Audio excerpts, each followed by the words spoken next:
Hello everyone, welcome to Clark, the official showroom and test kitchen for Sub-Zero, Wolf, and Cove appliances. I'm Chef Shelby and today we're going to be doing some cooking. So we're actually making a recipe that's quite popular on social media, and that's the Phyllo Crinkle. So to get started, we're going to turn on our oven. So we're going to turn it on to the convection mode at 325 degrees, and we're going to click start to get that preheated. So the first thing we're going to do is we're going to unpackage our phyllo dough. And we're also going to cut it to size, so we want to make sure it's not going to extend the length of the pan.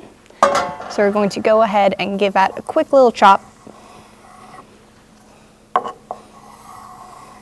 You can save this to make something else with. I like making baklava and spanakopita, which is a Greek spinach pie with my leftover phyllo.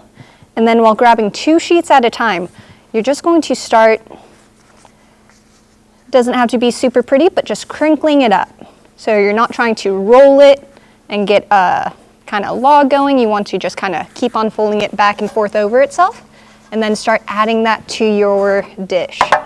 So we're just going to keep on going through and folding up 2 pieces of phyllo at a time until our baking dish is full.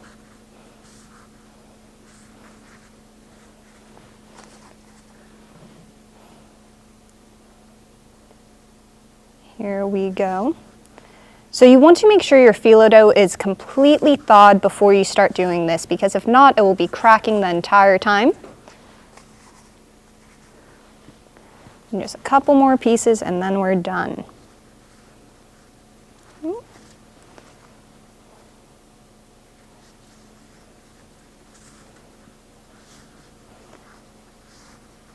it's perfectly fine if everything's not folded perfectly, because it's supposed to look a little bit rustic. Everything doesn't have to be super equal and even.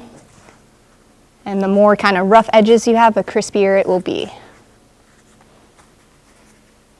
There we go.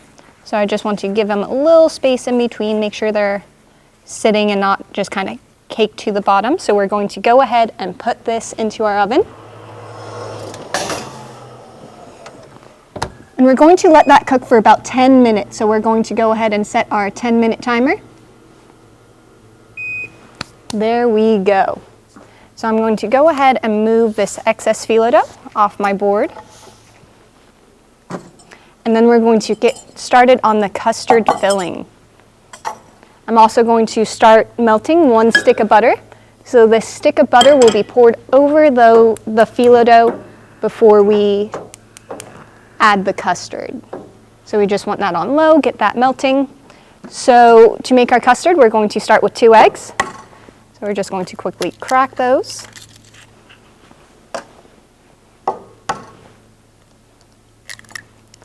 Perfect. Then we're also going to add 1 cup of sugar, as well as 1 cup of milk. And now we just whisk to combine.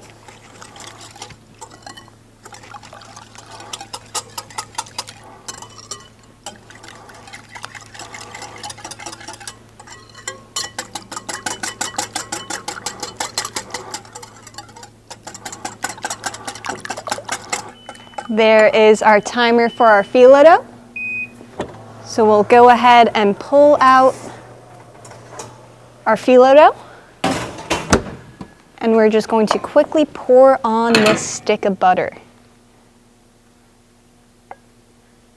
Want to make sure we cover the entire thing. I also like to twirl the pan around just a little bit. Ooh, don't want to displace the phyllo. Just make sure that butter gets all over.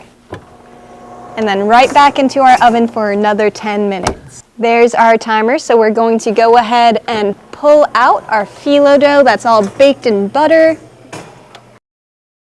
And then super simple, we're just going to take our custard and pour it right over top. So you don't want to bring the custard up and over the phyllo dough because it's going to expand while it bakes. So you want the custard about 3/4 of a way up the phyllo dough. There we are. And now I like to give it a little shake to make sure the custard gets in between all those little crinkles of phyllo. And we'll go ahead and pop it right back in the oven and turn off our timer.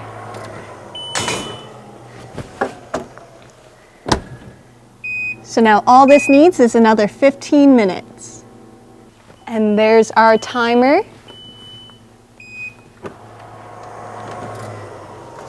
Here we go. So you want to make sure, give it a little shake and make sure that the custard is set in the center. So we want to make sure there's no jiggling in the center. Here we are. Now we're going to top it off with simple syrup. So usually it's equal parts sugar and water that you reduce down until it's kind of syrupy. Instead, I added equal parts honey and water. So here we are. We're just going to drizzle this right over the top. Beautiful, about 2 tablespoons worth. And then for a little crunch, a little color and texture, we're going to add some chopped pistachios that are lightly salted. I like the contrast of all the sweetness with a little saltiness. And then for an extra little crunch, we have freeze-dried strawberries. So you can top this off with really anything you want, some fresh berries, raspberries, strawberries. But I like that extra crunch of these freeze-dried berries and just how bright they are. Perfect. And here we are, our Phyllo dough crinkle, made super easy in our Wolf appliances.